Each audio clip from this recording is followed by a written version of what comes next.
vers un sujet qui est la blockchain. Donc déjà, on en a parlé tout à l'heure, on disait on va parler de blockchain, tout le monde disait c'est super, on va tout comprendre. Donc c'est vrai que la blockchain, c'est un sujet qui fait peur, peut-être. Alors, je ne sais pas si vous allez tout comprendre parce qu'on n'a pas encore tout compris. Donc, on est rentré en fait dans la blockchain pour différentes raisons, mais le sujet le plus simple dans la blockchain, c'est de surtout éviter de confondre blockchain et crypto-monnaie et de se dire qu'il s'agit en fait d'une technologie de transaction. C'est une technologie qui n'est pas aussi nouvelle qu'on le dit, c'est de la cryptographie à la base, avec des clés asymétriques, c'est du code. Je vous en parle avec mes mots parce que bien évidemment, je ne suis pas technicienne du tout. Pourquoi je vous dis que la blockchain, il faut y rentrer par la transaction et la technologie de cette transaction? C'est parce qu'en fait, c'est une manière de découper, d'identifier, d'ajouter dans chaque bloc d'information un système de hachage qui permet de faire les liens entre ces blocs et de distribuer ces blocs pour que chaque lien soit fait avec le hash du précédent bloc. Donc c'est un paquet. Dans le paquet suivant, on met un hash du paquet et du paquet suivant pour ensuite enchaîner tous ces blocs ensemble pour que ça ait du sens. Pourquoi on vous parle de technologie de transaction? Parce qu'en fait, Alan comme moi, on y est rentré par l'usage. La blockchain, c'est une technologie qui permet de certifier, de tracer, de rendre non répudiable par cette technique de hachage dont on vient de parler, de rendre non répudiable un certain nombre d'informations. Donc on ne peut pas les changer, elles sont ancrées, elles sont historisées, et elles permettent de faire une sorte de gigantesque livre comptable ou livre de suivi ou livre de traçabilité et d'historique de cette information et de la partager entre utilisateurs, donc participant à ces transactions. Alan, est-ce que vous avez quelque chose à rajouter sur cette explication? Est-ce que vous avez d'autres mots, vous, pour expliquer la blockchain? Non, c'est complet. J'aurais mis à peu près les mêmes. Je vais utiliser les mots de quelqu'un d'autre, du coup. Il y a le mathématicien Jean-Paul Delahaye qui pose des mots qui sont assez justes, je trouve. La blockchain, c'est comme un très grand cahier, finalement, dans lequel tout le monde peut lire librement et gratuitement, et dans lequel tout le monde peut écrire, mais ne peut pas supprimer quoi que ce soit ou modifier quoi que ce soit comme information. Donc vraiment l'immutabilité de la blockchain, c'est quelque chose qui change réellement la donne. Voilà. Et justement, donc ça change la donne parce que la blockchain, donc c'est ce qu'on voyait, il ne faut pas confondre blockchain, crypto-monnaie, ou en tout cas il ne faut pas réduire ou faire des impasses comme ça.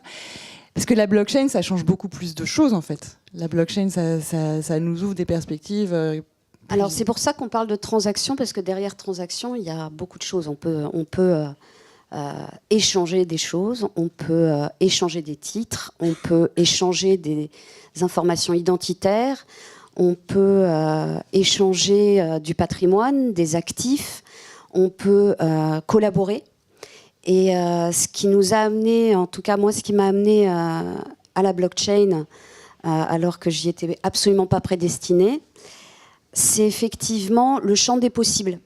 Le fait que ce soit extrêmement collaboratif, le fait que ça permette de réunir des utilisateurs autour d'une démarche, autour de valeurs, autour de sens, autour d'une volonté commune. Et dès lors qu'ils contribuent à cette démarche, à ces valeurs et à cette volonté commune qui les réunit, ils sont acteurs et ils désintermédient, donc ils suppriment la possibilité de réserver des droits à certains acteurs économiques en place en se réappropriant cette valeur et en la distribuant à l'ensemble des contributeurs. Pour l'illustrer, quand j'ai décidé d'embarquer quelques amis et quelques personnes bienveillantes dans l'aventure Taloncoin, qui est la start-up que j'ai constituée en mai dernier, je leur ai expliqué qu'il y avait une chose dingue, c'est qu'en entreprise, on a énormément de talents, que les gens ne savent pas qu'ils ont des talents au sein de leur entreprise, que les talents se sentent non reconnus et que personne ne collabore autour de cette valeur qui est quand même essentielle, qui est la valeur talent. La valeur talent, le talent d'une entreprise, en plus de l'information, c'est une ressource. Et c'est une ressource sans qui, effectivement, quand un talent s'en va, on se rend compte qu'on perd beaucoup de savoir-faire. Quand un talent s'en va, on se rend compte qu'une entreprise ne marche pas aussi bien. Quand un talent travaille avec un autre, on se rend compte aussi qu'il génère de la valeur collective. Et donc Taloncoin, ça a été constitué pour, à la base, faire une plateforme de troc de ces talents au sein d'entreprises, entre entreprises, donc de pair à pair, pour faciliter l'exécution de missions, pour qu'on ait la bonne personne, qui ait la bonne compétence, les bonnes soft skills, la bonne adaptabilité pour exécuter une mission et répondre aux besoins d'autres membres. Pourquoi je vous dis ça ? Parce qu'effectivement, ce qui a fait sens derrière d'utiliser la blockchain, c'est parce que à partir du moment où vous voulez mutualiser des talents, s'assurer qu'ils étaient bien ce qu'ils prétendaient être, pouvoir certifier ce qu'ils font dans leurs exécutions de mission, avoir une approche du talent à l'œuvre, il fallait pour ça utiliser une technologie qui le permet. Et la technologie blockchain, elle permet justement de tracer, d'historiser, de tracer l'échange, de permettre d'intégrer dans la token identité d'un talent son ADN professionnel et également ce qu'il fait, comment il le fait, comment c'est apprécié et donc réellement la traçabilité de son histoire professionnelle. Donc c'est aussi ça la blockchain. Et du coup, vous avez découvert la blockchain comment, vous ? Par curiosité. C'est ça ? Vous avez creusé le sujet Alors, j'ai surtout interrogé les ingénieurs que j'avais autour de moi, parce que je viens d'un domaine très tech en n'étant pas tech.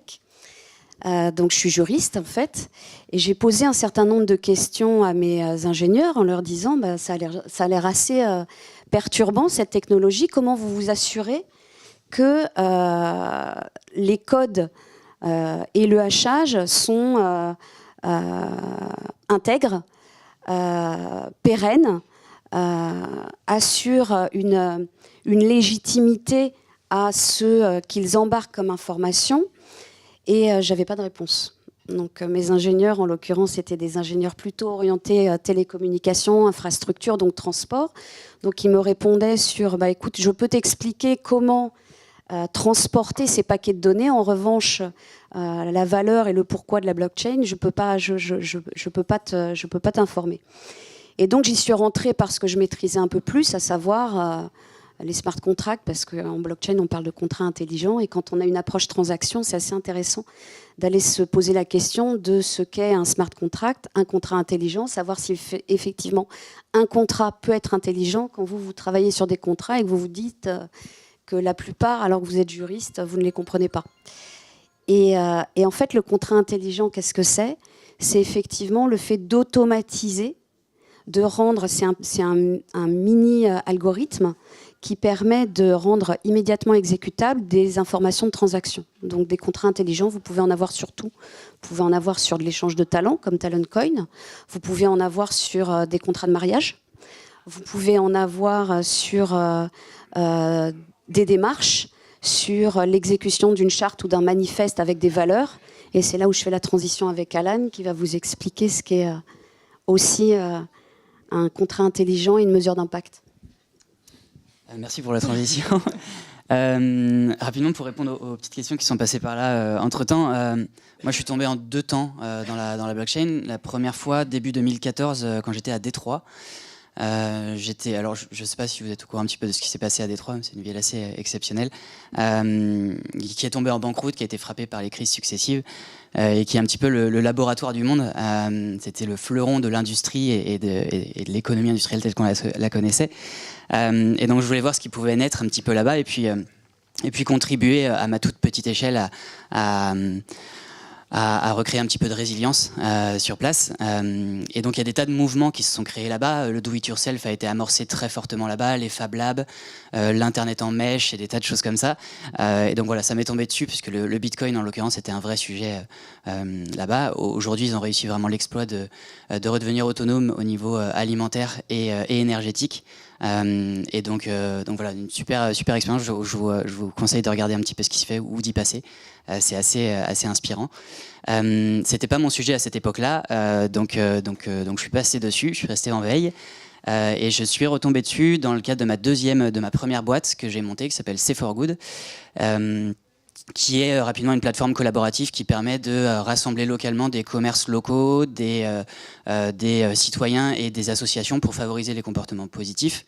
Et donc c'est une app qui permet de localiser les commerces locaux responsables, de bénéficier de bons plans chez eux en échange d'un don libre fait à une association.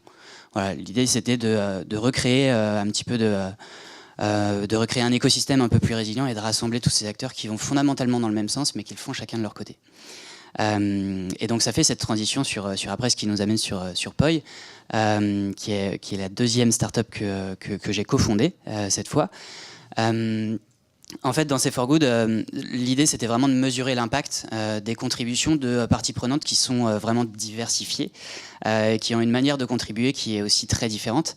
Et dans une communauté, si on veut trouver vraiment une pérennité, il faut que les contributions soient mesurées, soit en tout cas reconnues, et quand le gap a tendance à se creuser entre ces parties prenantes-là, on voit qu'il y a des soucis côté communautaire. Donc on a questionné vraiment tout le framework, tout le cadre qui était posé au sein de C4Good, qui était finalement à un moment donné un petit peu limitant. Et on a posé notre regard sur la mesure d'impact. Et la mesure d'impact aujourd'hui, quand on la regarde, on est obligé de la considérer malheureusement séparément entre celle d'une ville, celle d'une entreprise, celle d'un citoyen. Parce que chacun a créé sa propre grille de lecture et de mesure, ce qui facilite pas en tout cas la collaboration. Ça pose un vrai souci puisqu'on a besoin de cette économie, de l'émergence de cette économie d'impact dont on pourrait parler et qui pourrait faire émerger une société qui soit capable de répondre aux plus grands enjeux qu'on adresse aujourd'hui. Et donc voilà, ça c'est un gros sujet, c'est l'usage de la blockchain déjà pour créer une forme de consensus autour d'une grille de lecture et de mesure qui soit commune à tous les acteurs. Et la blockchain, on n'en a pas tout à fait parlé, mais c'est quand même une machine à créer du consensus pour pouvoir mettre d'accord finalement tous les acteurs qui ont une partie de la blockchain, parce qu'on n'a pas parlé de l'organe central de contrôle. En fait, on s'en passe parce que l'information, elle est stockée non pas à un seul endroit, mais à tous les endroits à la fois, c'est-à-dire auprès de tous les utilisateurs qu'on appelle des nœuds. Et donc ces nœuds qui ont une version de la blockchain, ils doivent tomber d'accord pour intégrer un nouveau bloc dans la blockchain.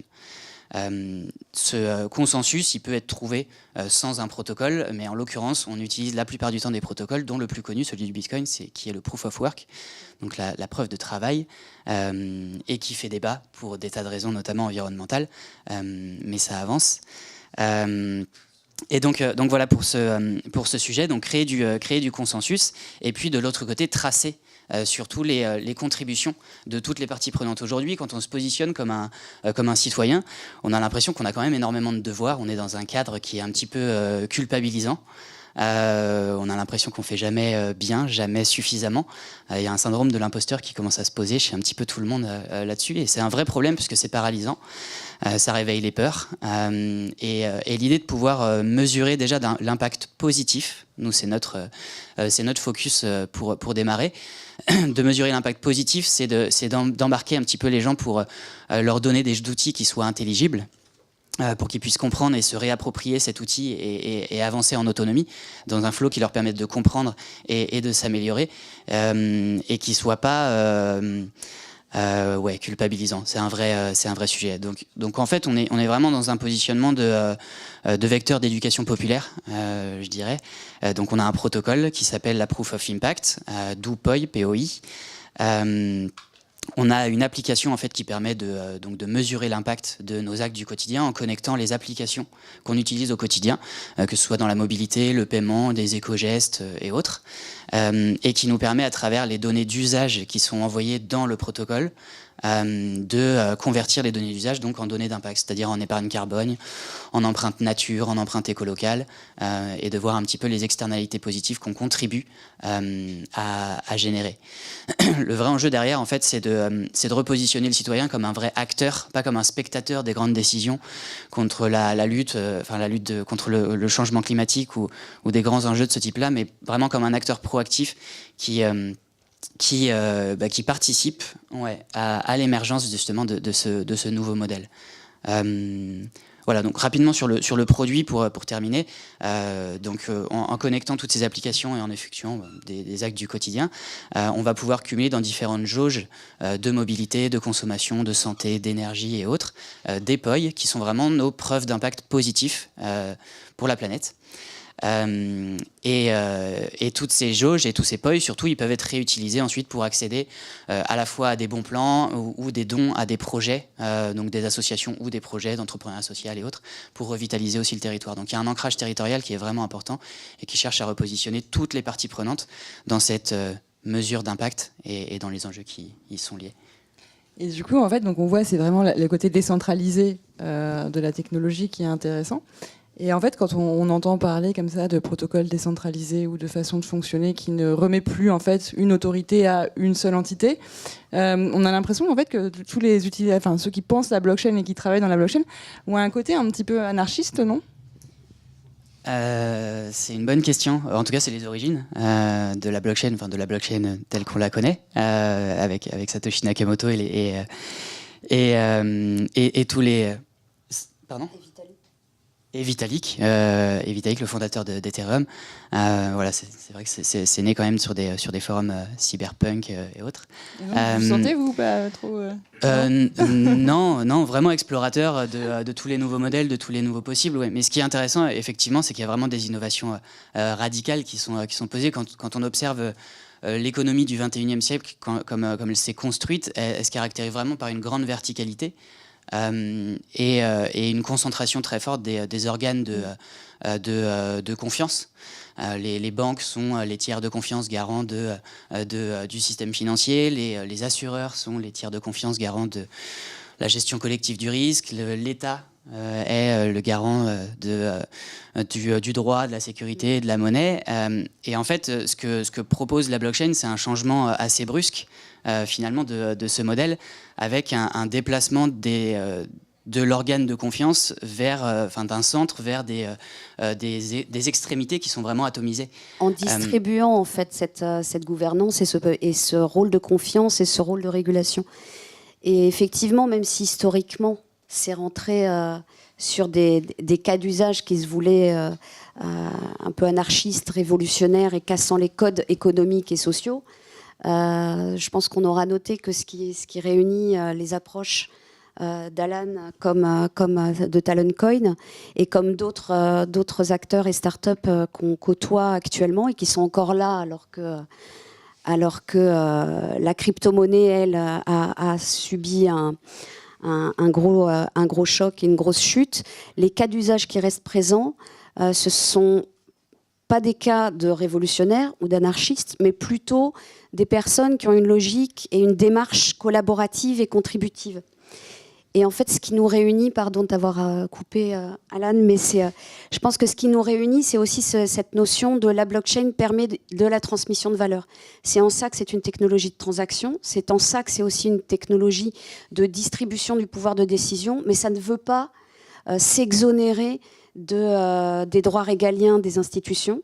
En tout cas, les acteurs toujours pérennes sur la communauté blockchain actuellement sont plutôt dans une logique de créer une communauté de mutualisation, de partage et de redistribution de valeur et de redistribution responsable en tenant compte de qui contribue à quoi, qui apporte quoi. Socialement, d'un point de vue de la contribution de valeur, y compris économique, la contribution de valeur pour Taloncoin, lorsqu'on parle de valeur talent, c'est de dire qu'il faut réancrer le talent où il se trouve, il faut restimuler une attractivité territoriale. Pour ça, il faut mesurer le talent là où on en a besoin et effectivement le faire circuler dans un système économique. Et pour le faire circuler dans un système économique, il faut réunir un certain nombre de gens autour de valeurs, considérant que le talent s'échange, que le talent a besoin d'être certifié par des réalisations objectives et donc de contribuer. En ça, c'est pas de l'anarchie, c'est la collaboration et c'est réellement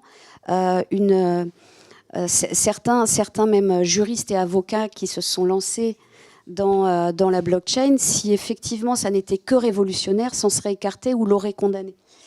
Et il y a de belles contributions des métiers plutôt traditionnels dans la blockchain pour justement essayer de rendre crédible la valeur probante de la blockchain et le fait que, au-delà de disrupter des organisations et des modes de fonctionnement, ça rend plus probant et ça répartit mieux cette valeur.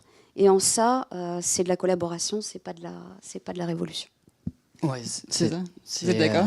Ouais, c'est vraiment ce que je disais, c'est ce double effet d'horizontalisation et d'atomisation finalement de la confiance et des modèles d'organisation changent complètement, prennent complètement à revers le paradigme économique qu'on a depuis le début de notre histoire économique finalement. Et ça, il faut comprendre qu'avec la blockchain, en tout cas, on a le potentiel, on n'est pas face à une innovation de rupture d'un modèle organisationnel à la Uber, on est vraiment plus face à une innovation qu'on dit fondamentale, qui vient questionner notre rapport à la société et le contrat social qui va avec. Donc il y a vraiment une innovation d'ampleur et effectivement sur la juste redistribution de la valeur, sur de la gouvernance qui du coup est décentralisée puisque les organes de confiance sont atomisés et pour moi c'est un formidable outil d'émancipation des peuples et des territoires. En fait, il y a d'ailleurs sur ces sujets-là, c'est plus sur le Bitcoin, mais il y a un livre qui vient de sortir qui s'appelle Crypto-communisme par un philosophe, Marc Alizard, qui en fait lui explique que le Bitcoin, en fait, c'est la réalisation du communisme par d'autres moyens. Ou comment en fait des idéologies qui sont des idéologies de la Silicon Valley peuvent rencontrer des idéologies qui sont des idéologies communisme. Et finalement, quand on fait un tour en Chine, on se rend compte que c'est pas si dingue que ça, et qu'effectivement cette volonté de recréer de la valeur autrement, ou en tout cas de faire perdre une centralisation du pouvoir, qui peuvent être des ambitions marxistes, sont aussi des ambitions de la Silicon. En tout cas, c'est un regard qui est assez intéressant, justement dans ces technologies qui ne sont pas que des technologies en fait, qui au-delà redemandent à chacun de repenser un système et qui nous demandent aussi à tous peut-être de nous emparer de ces questions-là pour savoir si la société dans laquelle on vit, dans laquelle on a toujours vécu, avec les limites qu'elle a aujourd'hui et les possibilités qui nous sont ouvertes, comment est-ce qu'on pourrait faire pour repenser. Et du coup, cet écosystème blockchain en France, c'est combien de startups, c'est combien de personnes, c'est grand, c'est petit. En fait, peut-être que la France, c'est pas la bonne échelle non plus, peut-être que c'est plus à l'international. Alors, oui, je pense que résumer les acteurs blockchain à justement uniquement un territoire, ça peut être assez réducteur parce que l'approche blockchain en fonction des pays n'est pas la même. Et surtout, il y a réellement l'émergence d'une communauté et de plusieurs communautés. On parle de la blockchain et des blockchains, on parle aussi des communautés autour de la blockchain avec un certain nombre de valeurs et avec une notion de transnationalité et donc de circulation dans ces systèmes. Ce qui fait que certains se regroupent sous des démarches, des manifestes. Il y a effectivement beaucoup de sociétés et de start-up qui utilisent la blockchain, certaines parce que c'est effectivement nécessaire, d'autres parce que c'est à la mode. On appartient, pour ce qui est de Poi et de Taloncoin, on appartient à un accélérateur qui est le premier accélérateur européen dédié à la blockchain, qui est Chain Accelerator. Mais il y en a d'autres. Il y en a d'autres partout en Europe. Il y en a d'autres en Amérique latine. Là, ce sont les accélérateurs qui accueillent les startups blockchain. Et puis, il y a aussi des startups qui sont complètement indépendantes et qui, en fait, échangent avec leur sœurs startup blockchain par des communautés, par des outils collaboratifs de communication. Et par rapport à la question de est-ce que la France est le bon pays, en fait, quand on travaille sur des projets blockchain ou qui utilisent la technologie blockchain, qui est plus notre cas, on ne se pose pas réellement la question de la localisation, puisque ce qui nous parle, c'est l'ancrage territorial par rapport à un certain nombre de valeurs, et est-ce que c'est permis ou facilité par les organes de décision locaux. Si on approche en revanche la blockchain pour la crypto-monnaie, là on va raisonner en territorial et on va raisonner en quelle est ma possibilité de faire des des levées de fonds avec le moins de contrôle possible et une certaine flexibilité des agences monétaires ou autres de contrôle. Ça, c'est vrai. C'est pas notre approche. Notre approche étant sur l'usage. Moi, j'ai initié Taloncoin à la base pour l'ancrer à Monaco, qui était l'écosystème dans lequel je travaillais depuis des années, pour lequel effectivement la notion d'attractivité territoriale quand on fait 2,5 km² est un vrai enjeu, un enjeu politique et un enjeu gouvernemental. Et donc je pensais à ce moment-là que leur apporter une solution telle que Taloncoin était une manière de dire il y a du talent à Monaco, on peut le faire rayonner, le faire circuler et créer un maillage de la valeur travail sur l'ensemble de l'Europe à partir d'un épicentre monégasque. Bon, il se trouve que la principauté n'a pas complètement fini son éducation en matière de blockchain et est encore très empreinte, même si elle est apprenante, très empreinte de stéréotypes sur la blockchain, comme beaucoup. Donc on n'a pas constitué Taloncoin à Monaco, on l'a constitué en France. Et effectivement, on a contribué, et c'est en ça qu'on revient à la collaboration de la blockchain, on a contribué à également l'éducation aussi des instances politiques et réglementaires françaises, puisqu'on a été sollicité comme de nombreuses startups, pas que chez Chain Accelerator, mais au niveau des commissions parlementaires pour travailler sur quels sont nos freins, qu'est-ce que permet le cadre légal actuel, est-ce que vous voulez vous en exonérer ? Ce en quoi on a tous collectivement répondu que non. On souhaite en revanche qu'il évolue suffisamment pour permettre l'émergence de valeur et pour permettre effectivement de créer du potentiel et de créer de l'attractivité et de la circulation économique plutôt que d'y mettre un carcan qui serait limitant et qui permettrait juste de continuer le développement des écosystèmes existants et non pas de les faire évoluer et rentrer dans leur propre transformation numérique. Et vous, Alan, pareil, parce que vous venez de Nantes. Oui, en fait, c'est pareil, on a une équipe décentralisée, on est un petit peu partout, donc à Paris, à Bordeaux, à Nantes, à l'étranger, en Australie, etc. Donc ouais, on est un peu partout. Même approche sur la technologie, on l'a dit un petit peu avant, les champs d'action sont vertigineux, donc il ne faut pas chercher à réinventer la roue. On est encore dans une maturité de technologie et d'écosystème qui est très très très early. Donc il ne faut pas chercher à tout refaire. Donc c'est intéressant vraiment de se spécialiser, de connaître l'existant et de faire des partenariats. À ce moment-là, quand on parle de partenariat technologique, on va chercher à l'étranger, c'est une approche vraiment globale. Et puis ensuite, quand on parle de cas d'usage et d'approche concrète, évidemment, on est ancré sur le terrain et sur le terrain francophone, français et francophone éventuellement, mais en tout cas français pour le moment. Sur l'écosystème ensuite et la manière dont il avance, tu le disais, c'est vrai qu'au départ ça a quand même été le Far West, donc c'était ouvert à tous, ça a créé des bulles financières pas possibles, qui étaient vraiment une bonne chose d'ailleurs pour structurer la blockchain, lui permettre l'émergence de certains projets qui étaient extrêmement exigeants en cash. Et donc là on voyait vraiment une deuxième phase qui arrivait avec cette phase de correction qu'on a vue sur le marché qui c'est ce qu'on disait un petit peu tout à l'heure, c'est du Schumpeter, c'est la destruction créatrice, il n'y a rien de très nouveau. Donc comme ça j'ai reposé mes cours de terminale, je suis content.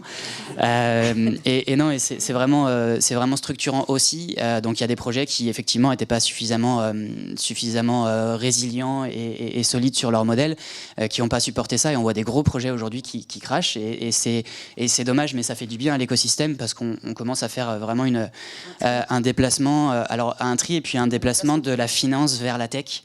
Et ce qui va sauver la blockchain, c'est pas la finance, c'est la tech. Et donc c'est des cas d'usage très concrets avec des entrepreneurs qui sont plus particulièrement opportunistes, comme on a vu dans la finance. Il n'y avait pas que ça. Il y a des gens exceptionnels aussi, vers des entrepreneurs vraiment qui sont plutôt animés par une vision et qui utilisent la blockchain pour articuler cette vision. Voilà, donc on va dans le bon sens. C'est déjà bon. Je voulais pas casser l'ambiance parce qu'en fait là je voulais parler des limites de la blockchain, mais je vais quand même poser la question pour conclure parce qu'on a l'impression que c'est fantastique, on peut faire plein de choses. Est-ce qu'il y a des limites ? Est-ce qu'aujourd'hui, à un moment on disait la blockchain c'est génial, c'est imprenable, c'est le nouveau protocole où aucun hacker n'y arrivera jamais. Bon, il y a eu la preuve il n'y a pas très longtemps qu'en fait non, quand on veut, on peut, on trouve toujours un moyen. Du coup, est-ce qu'il y a d'autres limites? Est-ce que vous voyez, je sais pas, est-ce que c'est des limites sociales? Est-ce que c'est des gens qui sont pas prêts? Est-ce que c'est des limites technologiques? On parlait du côté qu'il y a une partie avec le Bitcoin qui a fait naître ces espèces de revendications pour arrêter le Bitcoin parce que c'était beaucoup trop consommateur, écologique et autres. Est-ce que vous voyez comme ça 2-3 limites de la blockchain? Alors, il y a plein de sujets là-dedans. Si on parle juste des utilisateurs ou les gens ne sont pas prêts, on passe sur le sujet tech. Et donc le sujet tech, ça se résout effectivement dans le produit, dans l'expérience utilisateur qui est proposée. Et c'est comme toute entreprise, comme toute solution, il faut qu'elle soit accessible et intelligible. Et ça, c'est un énorme enjeu aujourd'hui de la blockchain, qui était très techos, très finalement dans un univers qui est un petit peu dans l'entre-soi, qui a besoin maintenant de sortir. On était à la marge, c'est une minorité, et voilà, la transition se fait tranquillement. Les cas d'usage vont énormément accélérer tout ça.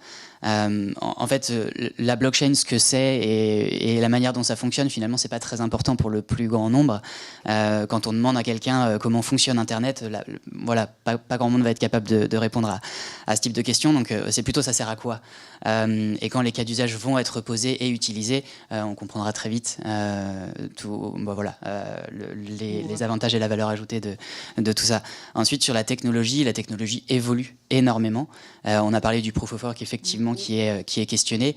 À l'intérieur de ça, il y a des tas de technos qui sont intégrés justement pour éviter de faire appel à chaque fois à des transactions qu'on appelle on-chain, puisque pour mettre un bloc sur la chaîne, ce qu'on appelle on-chain, on peut en faire aussi off-chain. Et donc voilà, il y a des tas de technologies qui ont été intégrées pour devenir plus efficients au niveau énergétique. Et surtout, il y a des tas d'autres protocoles qui existent, comme la Proof of Stake, comme la Proof of Authority, comme des tas d'autres protocoles qui sont, en l'occurrence, pas du tout énergivores. Donc voilà, l'amalgame blockchain, c'est un gros problème pour l'environnement et la planète. C'est un raccourci, c'est pas le cas, et ce serait dommage qu'on pose un regard aussi radical là-dessus, parce qu'on se priverait quand même d'un potentiel de possibles, en tout cas, qui sont vraiment intéressants. Et voilà rapidement, je vais m'arrêter là-dessus. Alexandra, pour conclure peut-être. Non, je pense qu'on a bien résumé en disant qu'effectivement, dans les limites, il y a l'adoption et l'acculturation sur la blockchain et ce que c'est réellement, pour effectivement être compris, être accompagné et avoir une adhésion. C'est aussi important d'arriver à ce niveau d'éducation qui permettrait de ne plus avoir besoin de parler de blockchain parce qu'on n'a plus besoin d'expliquer Internet à partir du moment où c'est utilisé. L'objectif, c'est d'arriver aussi à un moment à ne plus avoir besoin de parler de blockchain, mais d'être réellement sur l'usage. La blockchain étant la technologie utilisée pour... quand vous achetez une voiture, on demande rarement quel est son processus de production.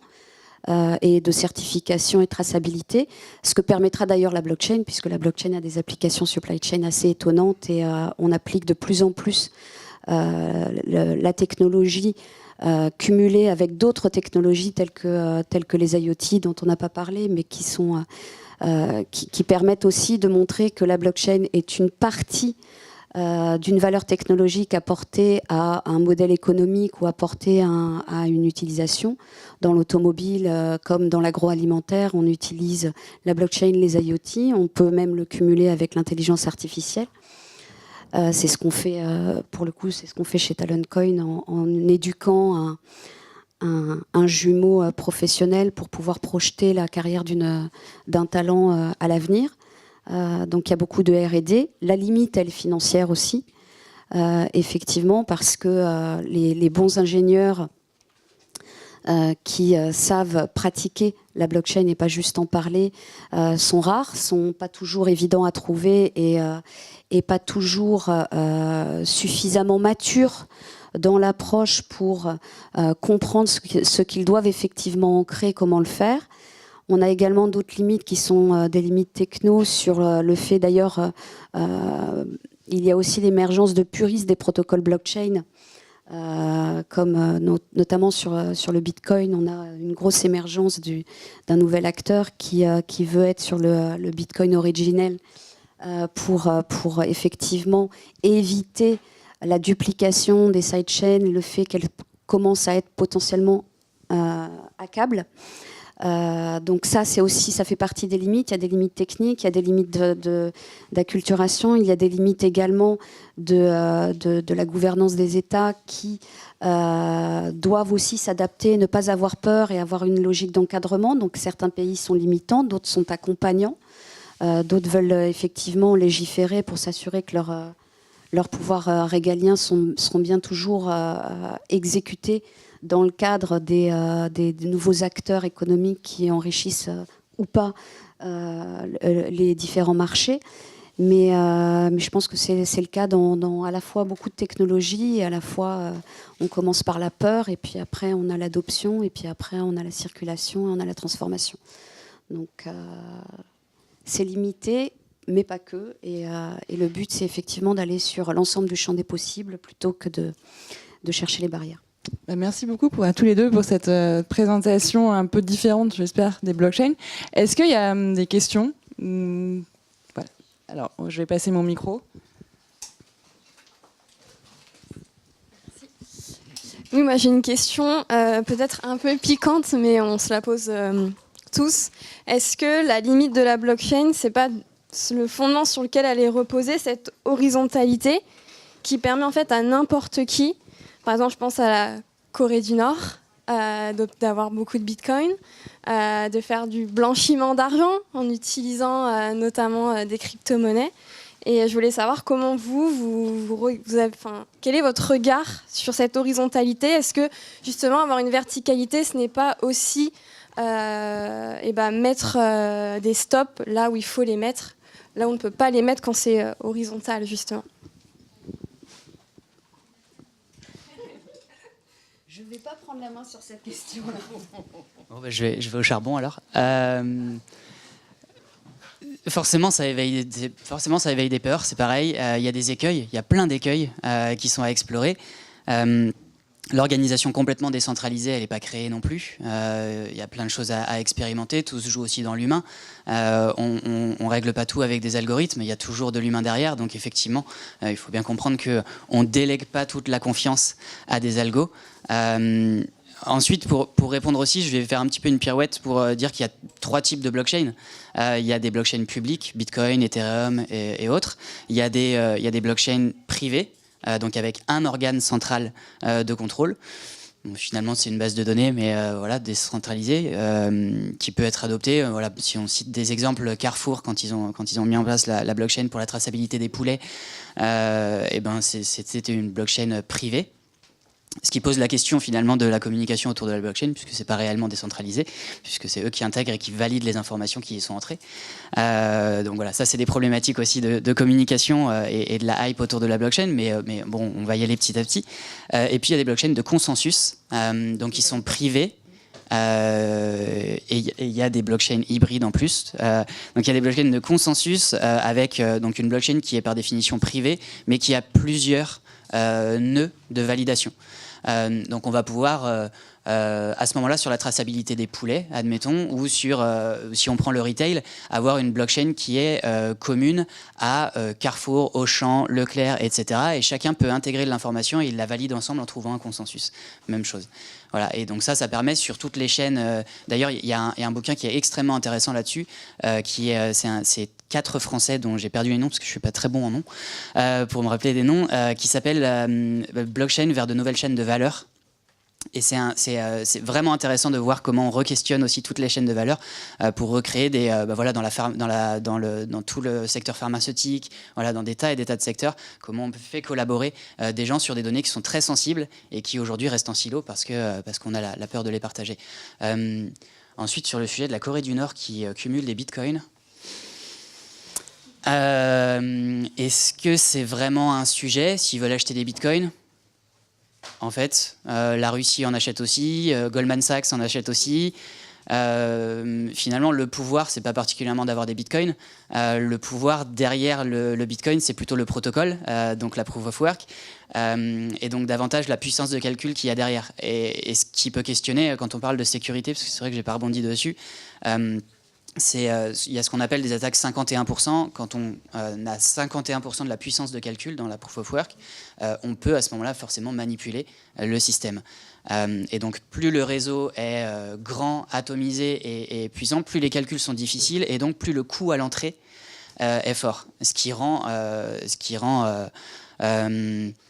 la sécurité beaucoup plus forte. Maintenant, si un État ou un groupement d'États veut poser un certain nombre de milliards pour avoir des superordinateurs et autres, ou l'émergence d'ordinateurs quantiques, ce qui pose question, parce qu'il y a des positionnements qui sont vraiment différents, comme quoi l'ordinateur quantique pourrait craquer une blockchain sans souci, ou au contraire, ça n'a absolument rien à voir.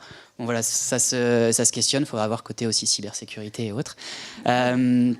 Voilà, c'est à explorer aussi quand on parle, on est encore dans de la prospective quand on parle d'ordinateur quantique, même si IBM a sorti quelque chose, ça y est. Voilà, il faut voir venir. Sur le sujet du Bitcoin, en l'occurrence, pas trop. Sur, par contre, les sujets de gouvernance et de puissance de calcul. Et donc, en fait, aujourd'hui, ceux qui sont peut-être les plus dangereux, c'est les pools de mineurs. Parce que quand on valide effectivement des transactions dans le proof of work, ça s'appelle du mining, et donc c'est des mineurs qui font ça. Et donc c'est plus ces pools-là qui peuvent avoir 30% jusqu'à 30-35% de tout ça. Et un jour, s'il y en a une qui fusionne, admettons, ou plusieurs qui fusionnent, voilà, elles peuvent ensuite, leur modèle économique est complètement construit sur ça, donc il n'y aurait aucun intérêt à ce qu'elles détruisent la blockchain Bitcoin, alors que tout est basé dessus. Voilà. Donc il y a un désalignement, enfin il y a un alignement qui fait que si on vient à la détruire, c'est... Voilà. Mais c'est des sujets, c'est une très bonne question. Non, mais super. Mais il y a d'autres questions. Bah, oui, cybersécurité. Oui. En fait, du coup, moi, j'ai une question pour la juriste que tu es. En fait, tu as juste un tout petit peu parlé des limites juridiques et notamment par rapport spécifiquement à ta technologie. Moi, j'en vois une, c'est RGPD.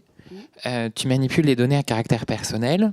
Tu sais que bien sûr, mais ça suffit pas puisque tu sais que tu ne peux pas les conserver ad vitam aeternam. Tu dois les conserver pour un temps limité.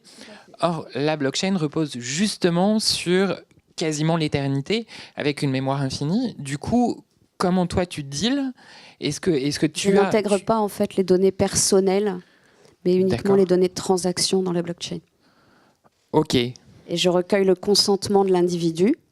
D'accord. Et je coupe le lien entre toute donnée personnelle et la blockchain au moment où l'individu décide d'interrompre son activité. Ok. Néanmoins, tu vois qu'il y a un problème. Ah oui, oui. Ok. C'est un vrai sujet. Et c'est un vrai sujet. Ça reste un vrai sujet de voir comment la blockchain et les contraintes RGPD s'articulent. C'est également un vrai problème de considérer le consentement de l'individu et la portabilité de son information. Et c'est aussi pour ça que l'individu talent est considéré comme ayant et autorisant son identité professionnelle et la portabilité de sa donnée, à savoir le fait que dans son token identitaire, il embarque les données que lui souhaite et il gère les droits d'accès qu'il souhaite donner à ces informations-là. Et tu fais un peu d'évangélisation sur ce sujet aux autres acteurs de la blockchain ? Oui. C'est intéressant parce qu'on n'en a pas parlé. En fait, on a le même système. De notre côté, les données d'usage qui rentrent sont évidemment pas notre propriété. Donc ça, c'est sur des bases de données classiques qui sont donc supprimables, etc. etc. Et ce qu'on intègre, nous, dans la blockchain, c'est le lien avec la donnée d'impact qui en ressort, qui en l'occurrence est anonymisée ou plutôt pseudonymisée, puisque aujourd'hui, on a le droit dans la RGPD de pseudonymiser les informations. Et donc, le lien, il est dans un ID, effectivement, qui reconnecte les données d'usage aux données d'impact. Pour qu'elles soient vérifiables, l'utilisateur peut demander la suppression de ce lien à tout moment. Et c'est réglé. Donc aujourd'hui, c'est la manière dont on bricole, dont on avance. Je pense que de toute façon, c'est... Et c'est également la manière dont on le partage, pour répondre à ta question, dans la communauté, parce que ça a fait débat au début, tout le monde se disant je m'exonère du RGPD par la technologie, bien sûr. Pourquoi pas ? De même que beaucoup d'entreprises se sont dit à un moment, je l'appliquerai, on verra bien, parce que finalement, on ne va pas venir me chercher. Et on attend les premières sanctions. Puis au vu des premières sanctions, ils se sont dit, oups, ça peut effectivement être un sujet. Et dès l'origine, alors effectivement, ça a nécessité des questionnements, ça a nécessité des partages avec aussi des avocats spécialisés, avec les ingénieurs au niveau de l'architecture pour pouvoir voir comment je fais pour rendre répudiable ce qui ne doit pas l'être et couper ce lien. Et on a adopté la même, effectivement, on n'a même pas échangé, mais on a eu les mêmes conclusions, on n'a pas échangé sur cet aspect-là. Et en échangeant au sein de la communauté, c'est effectivement l'une des préconisations que l'on fait tant qu'on n'a pas d'autres solutions techniques pour répondre à cette exigence qui est impérative et qui, effectivement, doit être respectée par la communauté. Super, ça soulève beaucoup de questions. Malheureusement, je vais être obligée de reprendre les micros. Et couper la parole. Non, vous pourrez échanger un petit peu juste après. Parce que maintenant, je vais demander à Emmanuel Carly de me rejoindre pour qu'on parle. Merci à Alexandra et Alan.